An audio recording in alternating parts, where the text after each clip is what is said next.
C'était un excellent film, mais il semblait y avoir une certaine résistance à son égard. Je trouvais ça très étrange. On aurait dit une résistance hollywoodienne, comme si les gens n'appréciaient pas que vous le réalisiez. Mel Gibson s'est entretenu avec Joe Rogan et a révélé 3 détails cachés dans La Passion du Christ que personne n'était censé remarquer. Un visage lors de la scène de la crucifixion que la plupart des spectateurs n'ont même pas remarqué. 2 femmes décédées dont les visions intimes ont façonné le film scène après scène.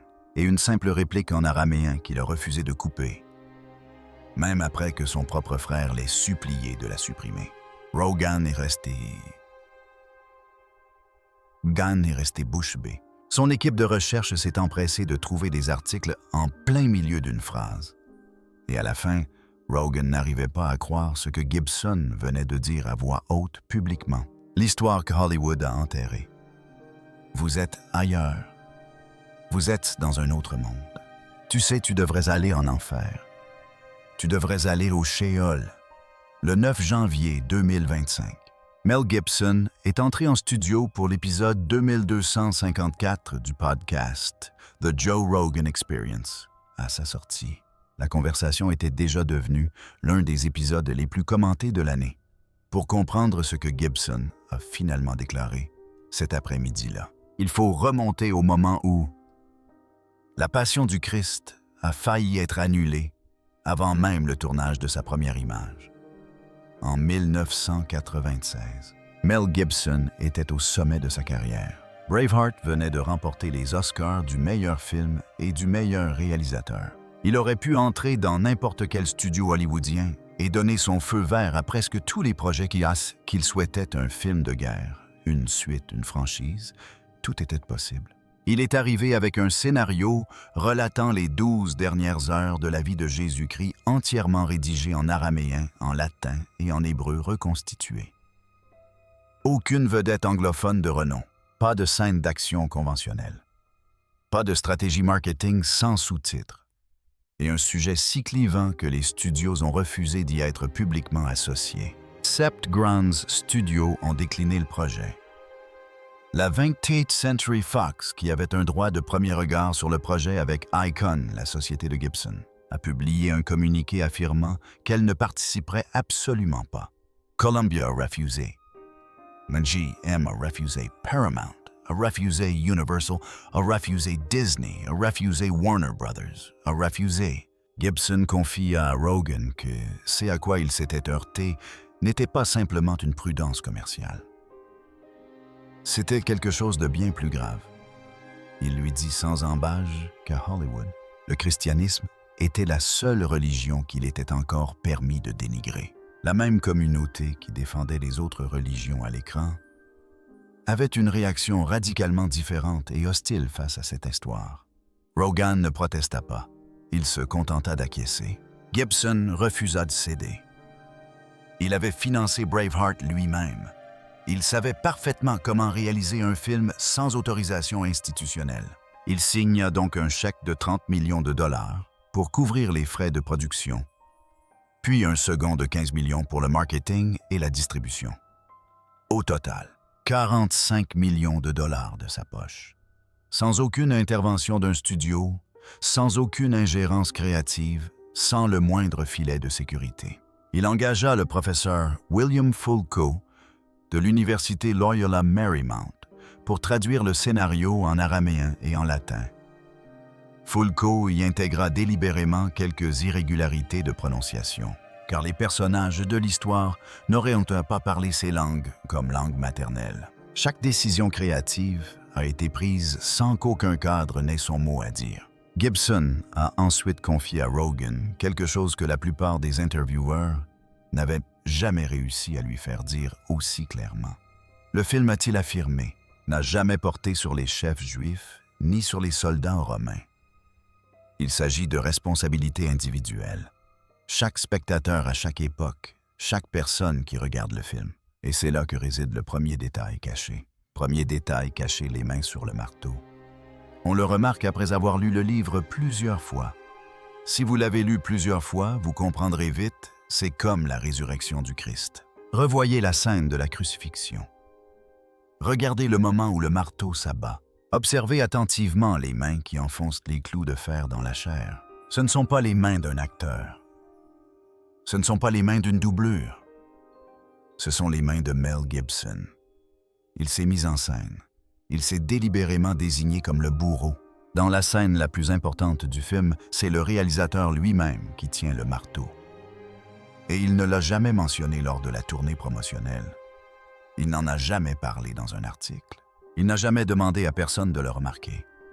Il a expliqué la raison à Rogen. Le film n'a jamais eu pour but de rejeter la faute sur autrui. Le film a été conçu comme un plaidoyer pour la responsabilité individuelle. Il a expliqué à Rogen de sa propre initiative que le message principal était que nous sommes tous responsables, pas un groupe spécifique d'une époque précise. Chaque spectateur sans exception. Ainsi, au moment de filmer les mains enfonçant les clous, Gibson est entré dans le champ et l'a fait lui-même. Il s'est volontairement incarné le bourreau. Voilà le premier détail caché. Le lieu obscur qui a rendu le film possible. La plupart des gens pensaient que Gibson avait réalisé ce film avec une foi profonde et une certitude inébranlable. Ce n'est pas ce qu'il a confié à Rogen. Il lui a expliqué que, pendant les années précédant le tournage, il avait été prisonnier de ce qu'il appelait son Cerveau-Samen, cerveau animal, un état constant de lutte ou de fuite. Il ne pouvait ni dormir ni fonctionner normalement. Il a consulté un neurologue, le docteur Daniel Amen, qui lui a injecté un traceur radioactif dans le sein afin de visualiser son activité cérébrale. Le docteur Amen ouvrit le dossier des résultats en présence de Gibson. Il leva les yeux des images et demanda discrètement à Gibson si tout allait bien. Le film n'était pas né d'une certitude. Il était neutre, né d'un homme en pleine crise existentielle qui s'était replongé dans l'histoire qu'il avait façonnée enfant et avait décidé de la raconter de toutes ses forces. Le catholicisme de Gibson diffère de la version institutionnelle et traditionnelle que la plupart des catholiques américains connaissent. C'est un traditionnaliste qui rejette les réformes du Concile Vatican II des années 1960. Il a fait construire à Malibu une chapelle privée, l'église de la Sainte Famille, où seule la messe traditionnelle en latin est célébrée. Son père, Hutton Gibson, était un catholique traditionnaliste notoire dont les opinions sur le concile étaient controversées. Ce contexte théologique imprègne chaque plan du film. Les choix linguistiques, les sources visuelles et surtout le refus d'édulcorer le moindre aspect du récit pour plaire à un public moderne qui pourrait s'y sentir mal à l'aise. Gibson a confié à Rogen en ses propres termes que la beauté de la foi réside dans le fait que même pour la pire de ses transgressions, on peut être pardonné et racheté. Il a affirmé croire sincèrement que Dieu a envoyé son Fils pour racheter l'humanité de sa nature déchue et lui donner un modèle de vie. Il a également reconnu sans hésiter être alcoolique de nature et que les années où il s'est éloigné de sa foi ont été des années où tout dans sa vie a pris une mauvaise tournure et que ce film était sa tentative désespérée de transmettre par le cinéma ce qu'il ne pouvait exprimer par les mots. On pouvait toujours ignorer un sermon. Impossible d'ignorer ce qu'il projetait sur cet écran. Si vous regardez encore, n'hésitez pas à liker et à vous abonner à la chaîne. Le chapitre suivant révèle un deuxième détail caché, dont personne dans la presse spécialisée n'a jamais parlé. Deuxième détail caché, les deux morts. Des femmes dont personne ne parle. C'était un excellent film, mais il semblait y avoir une résistance à ce film. Surtout pour un film comme La Passion du Christ auquel j'ai participé, le texte était primordial, car il y avait tous ces livres, la Bible, les différents évangiles et autres textes que les gens connaissent bien. La plupart du temps, ils n'avaient même pas besoin de lire les sous-titres. Un simple coup d'œil leur suffisait pour comprendre l'histoire. Pendant 20 ans, les critiques ont débattu de la violence dans La Passion du Christ. La longue scène de flagellation en deux parties, la conception précise de la couronne d'épines pressée si fort que les épines perforent le crâne, le nombre exact de chutes sur la Via Dolorosa. La réaction des personnages à des moments précis, l'apparition du diable dans le jardin, la façon dont Marie court vers son fils lorsqu'il tombe. Tous les critiques qui ont écrit sur ce film ont supposé que Gibson avait puisé directement dans les 4 évangiles du Nouveau Testament. Il ne l'a pas fait. Il s'est inspiré d'une mystique allemande du 19e siècle nommée Anne-Catherine Emmerich, une stigmatisée qui passa les 12 dernières années de sa vie alitée, sans jamais quitter son village. Elle dicta 50 chapitres de descriptions sensorielles détaillées de la passion au poète allemand Clemens Brentano. Elle affirmait que ces scènes lui étaient apparues lors de visions mystiques. Elle décrivit des rues de Jérusalem qu'elle n'avait jamais vues de ses propres yeux. Elle a décrit le poids exact de la croix, le motif précis de la couronne, les paroles exactes échangées entre les personnages sur le chemin du calvaire. Gibson a lu son livre, puis il a porté ses visions à l'écran. Il s'inspira également des visions de Marie d'Agreda, mystique espagnole du XVIIe siècle, dont les écrits remplissent 4 volumes. Cette femme affirmait avoir visité le Nouveau Monde, alors que son corps reposait dans un couvent espagnol. Une autre mystique catholique, dont les révélations n'ont jamais été officiellement approuvées par le Vatican.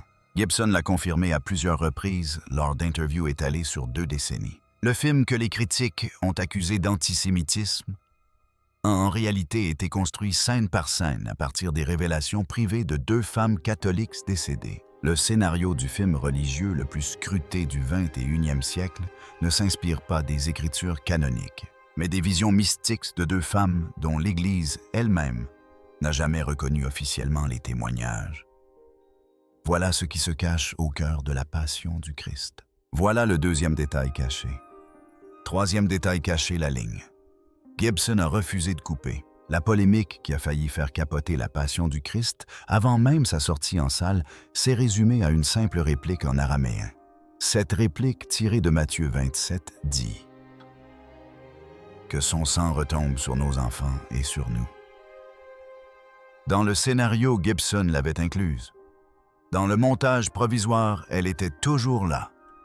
Lorsque la controverse a éclaté, les chefs religieux ont exigé sa suppression pure et simple.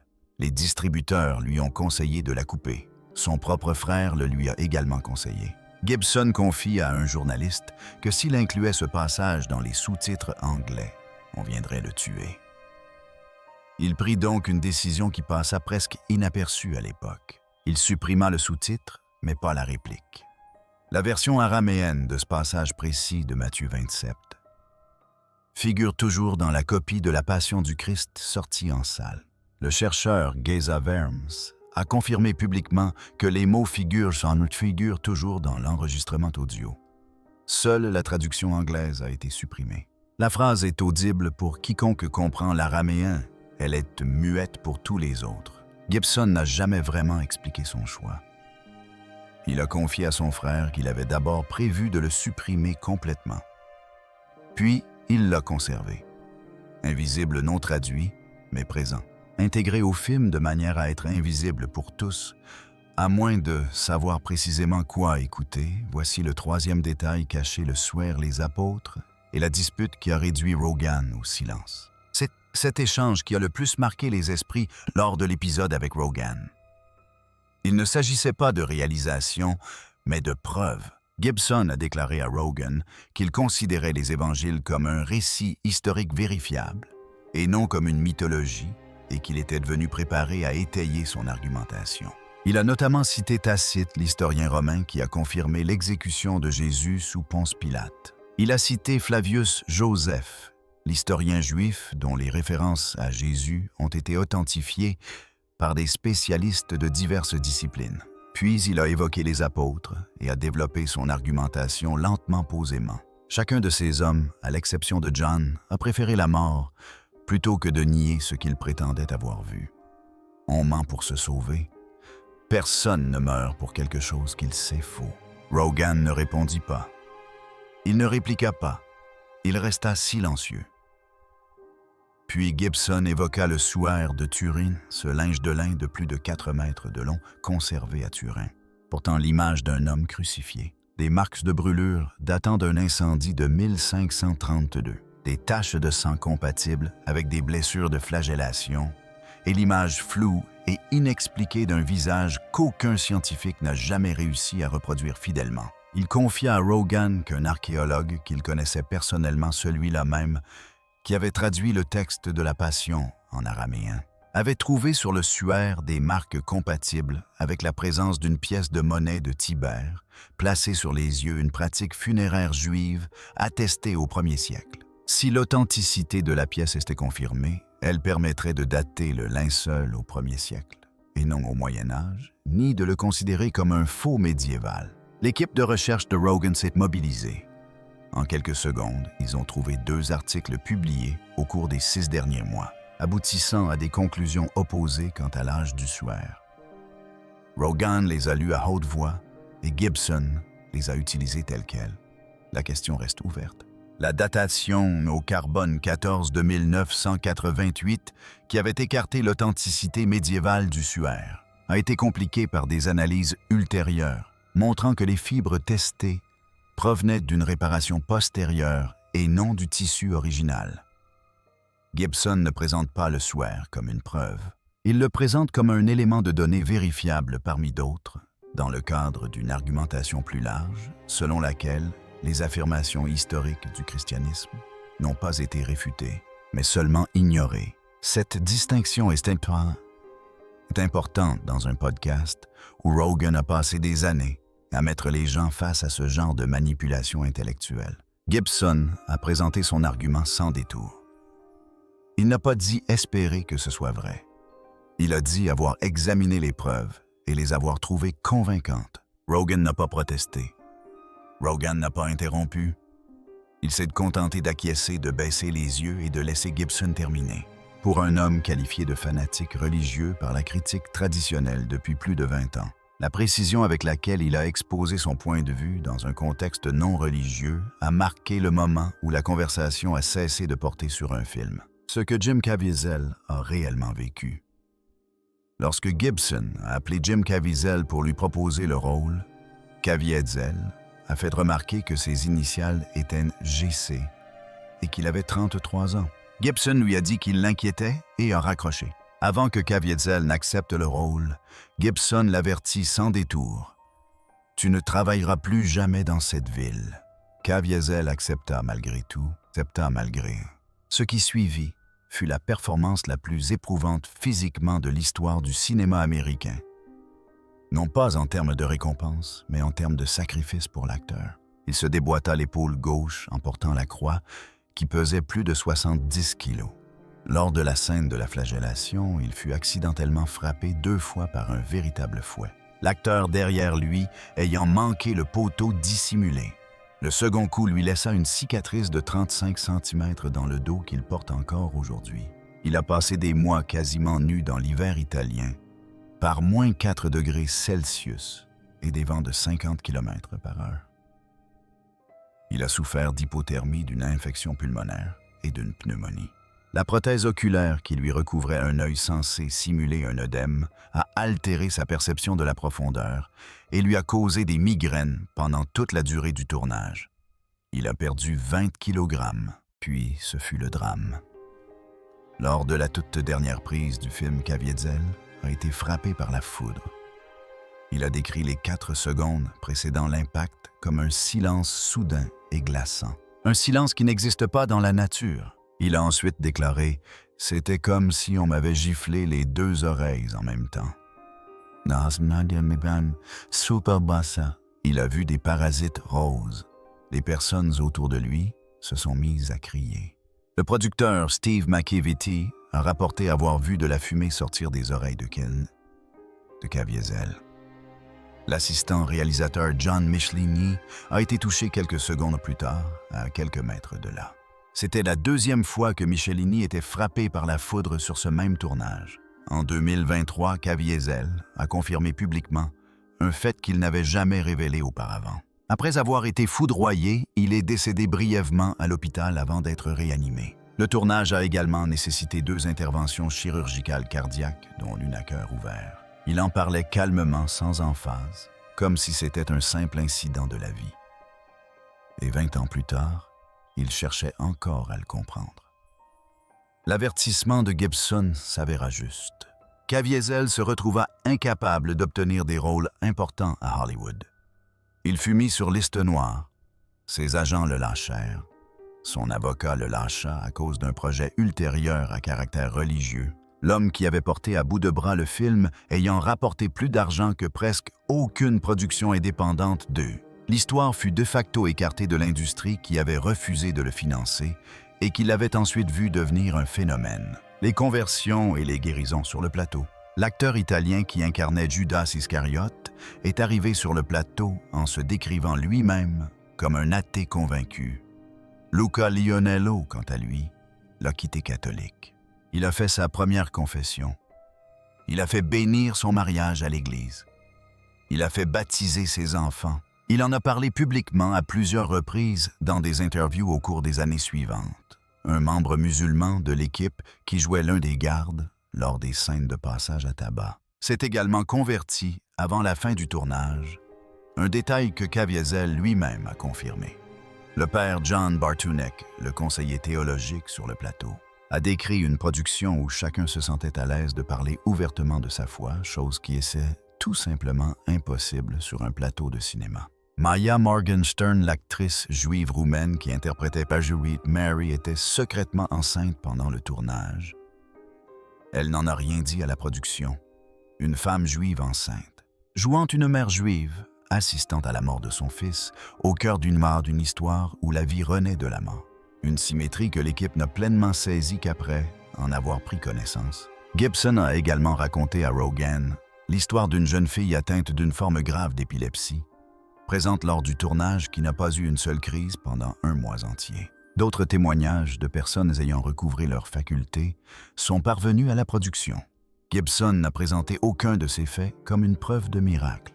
Il a présenté cela comme un schéma que les personnes présentes ne pouvaient expliquer par des moyens ordinaires. Et il a tout dit officiellement. Rogan ne l'a pas interrompu une seule fois. 612 millions contre Hollywood. La Passion du Christ est sortie le mercredi des Cendres, le 25 février 2004. Le New York Times avait déjà prédit que le film mettrait fin à la carrière de Gibson.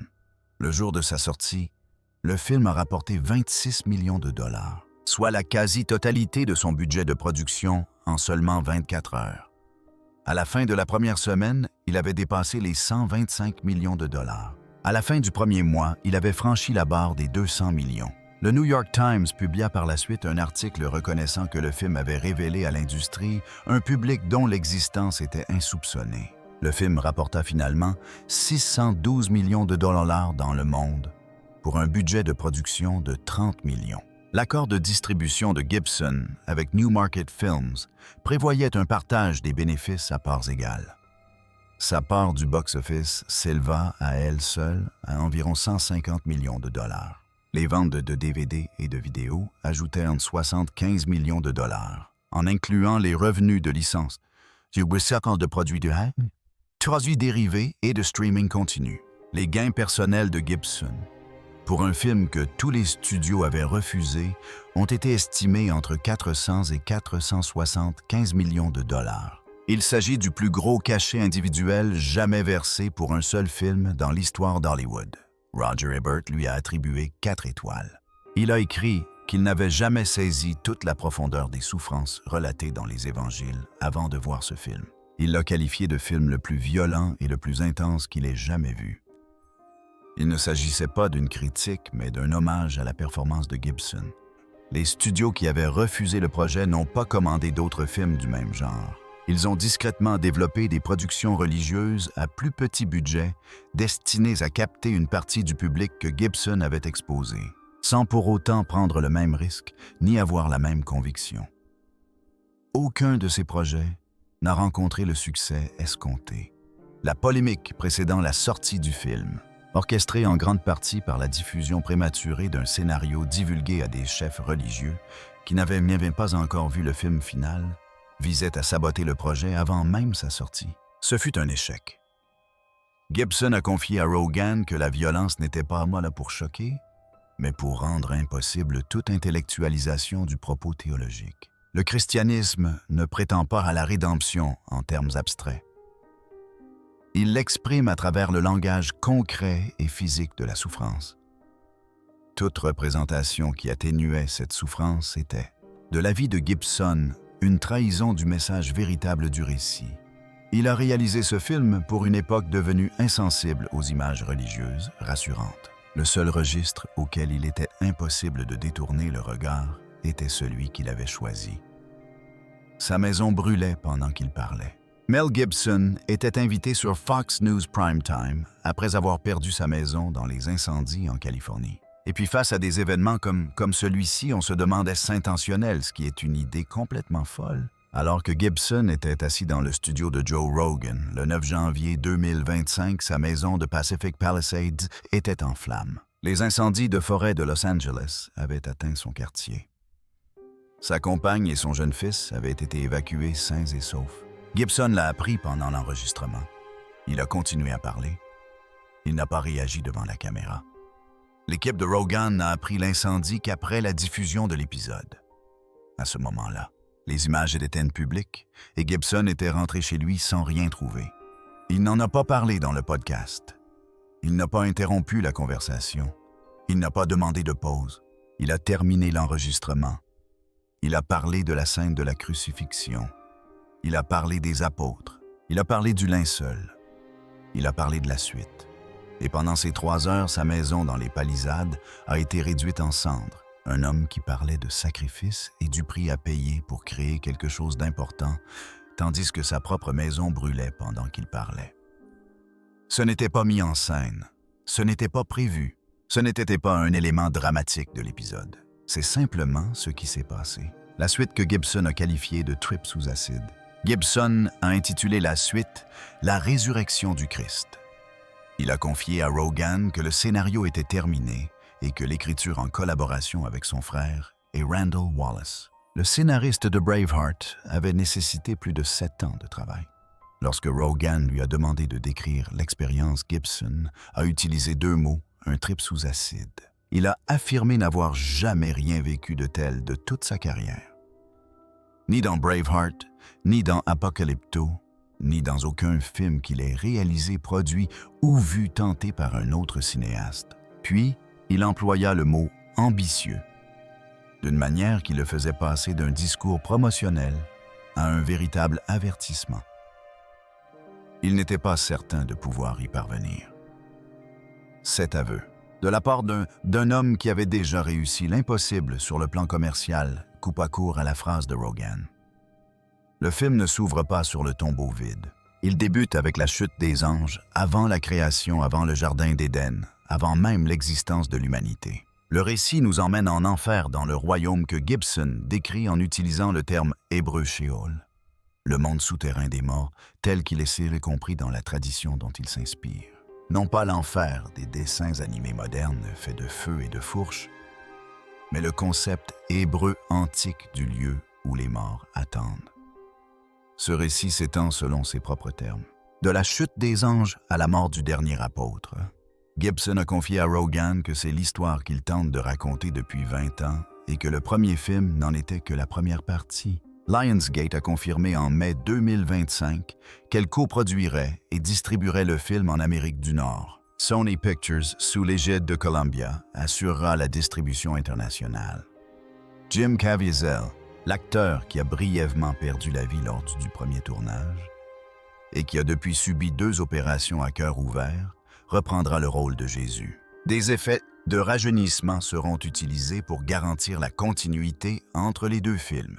Gibson a confié à Rogan qu'il prévoyait de débuter le tournage principal en 2026 et a reconnu que le défi technique que représente la représentation des royaumes spirituels, de la guerre cosmique et d'une résurrection physique sans tomber dans le kitsch, où l'évidence était un problème qu'il surmontait depuis des années sans l'avoir encore pleinement résolu. Mais qu'à ça n'est, Gibson affirme être prêt à relever le défi, car ce qui se cachait au cœur de la passion du Christ n'a jamais été un secret concernant le film lui-même. Il s'agissait d'un secret concernant l'effet réel du film sur les spectateurs. Ce trip sous acide n'a pas pour but de faire de l'argent.